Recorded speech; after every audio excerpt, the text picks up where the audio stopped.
मैं हूं नाजिया और आप देख रहे हैं कैपिटल टीवी।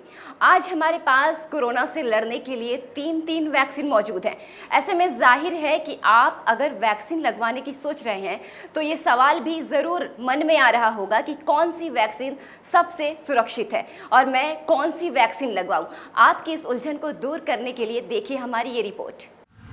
इन तीनों में कौन बेहतर है, कौन ज्यादा असरदार है और कौन सी वैक्सीन लगवाना ठीक है? अगर आपके मन में भी ये सवाल है तो AIIMS director doctor Randeep Guleria ने इसका जवाब दिया है। एम्स डायरेक्टर रणदीप गुलेरिया ने कोरोना के टीके की अलग अलग क्षमताओं के बारे में अफवाहों के बीच कहा कि अब तक के सभी आंकड़े साफ तौर पर ये दिखाते हैं कि सभी टीके, चाहे कोवैक्सीन हो, कोविशील्ड हो या स्पुतनिक वी, की प्रभावशीलता कमोबेश बराबर है।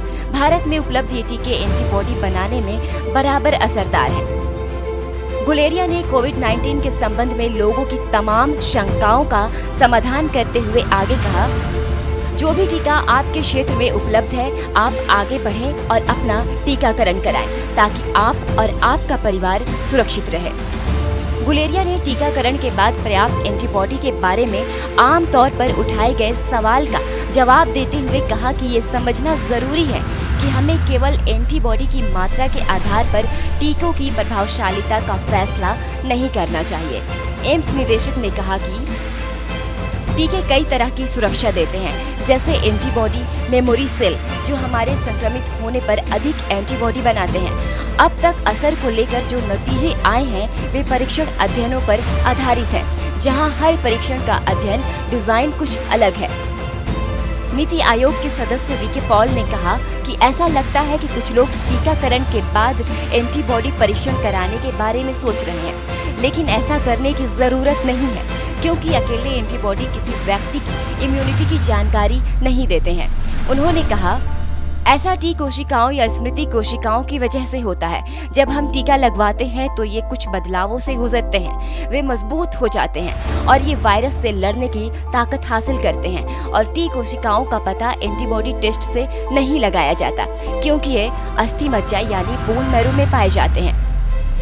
पॉल ने कहा, इसलिए हमारी अपील है कि टीकाकरण से पहले या बाद में एंटीबॉडी टेस्ट कराने में ना फंसे। जो वैक्सीन मौजूद है वो लें, दोनों खुराक सही समय पर लें और कोविड नियमों का पालन करें।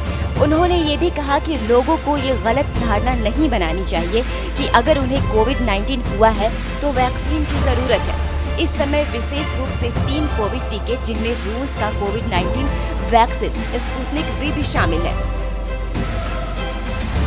ये भारत में पहला विदेशी टीका है जिसे मंजूरी दी गई है। अन्य 2 सीरम इंस्टीट्यूट ऑफ इंडिया के कोविशील्ड और भारत बायोटेक के कोवैक्सीन हैं, जिन्हें इस साल प्रतिबंधित आपातकालीन उपयोग के लिए drug controller general of India की मंजूरी मिली। इसके बाद ये 16 जनवरी से दुनिया के सबसे बड़े टीकाकरण अभियान की शुरुआत हुई।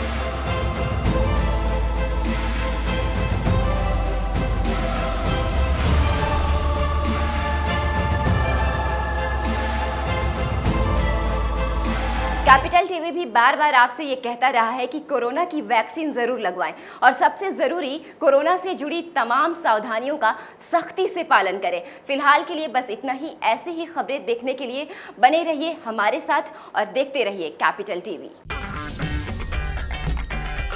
अगर आपको हमारा वीडियो पसंद आया हो तो इसे लाइक करें, हमारे चैनल को सब्सक्राइब करें और हाँ, बेल आइकन दबाना ना भूलें ताकि आप तक हमारे वीडियो की नोटिफिकेशन पहुंचती रहे। आप अपना सुझाव हमें कमेंट बॉक्स में दे सकते हैं। हमारे साथ जुड़ने के लिए शुक्रिया।